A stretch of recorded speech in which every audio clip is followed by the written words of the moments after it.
Hey y'all, it's another Red Chair Chat. Welcome. Thanks for being here. And the last episode I started talking a little bit about my birth father and how that came about. I kind of put it on the back burner because I had no desire to find out who he was. And from age 15 on, every now and again, I would try to figure out if I wanted to find out who this man was. And I still had no desire. When I started putting this book together, part of the research, I forced myself, and it was pretty emotional, to try to figure out who my father was. So all I had to go on was a birth certificate, his social security number, his name, and the fact that he was in the military. So I didn't want to use Ancestry.com or 23andMe or any of that stuff.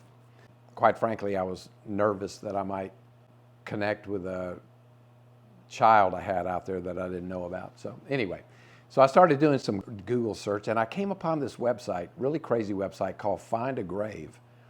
And on that site, I found out where this man, who was my father, where he was buried. And he's buried in Boerne, Texas. And this website, somebody volunteers to maintain the pages on this website. And when I open it up, there's his grave marker, and it references a book, and it also references a quote that was from my father. So here in my book, the book is dedicated to the father I never knew and to the father that has always known me. To all those who have bitten the forbidden fruit and feel there is no hope or no way out, I pray this book will help you discover the gift of our Father's loving grace and forgiveness. So my father, his name was Colonel Donald Ephraim Downard. My birth name was, and I hated it, Boyd Anthony Downard. The quote that was listed here that's in this book that I found, and I'll share that with you in a minute. Here's his quote. I believe there is no limit to what a man can do if he doesn't care who gets the credit for it. Lieutenant Colonel Donald Ephraim Downard, CO, 2nd Battalion, 222nd Regiment. Now, I got no idea what that means. So the book that was referenced, and I ordered a copy of it, is called Dachau, 29 April, 1945. Now, some of you may not know what Dachau is. Many of you, I'm sure, do.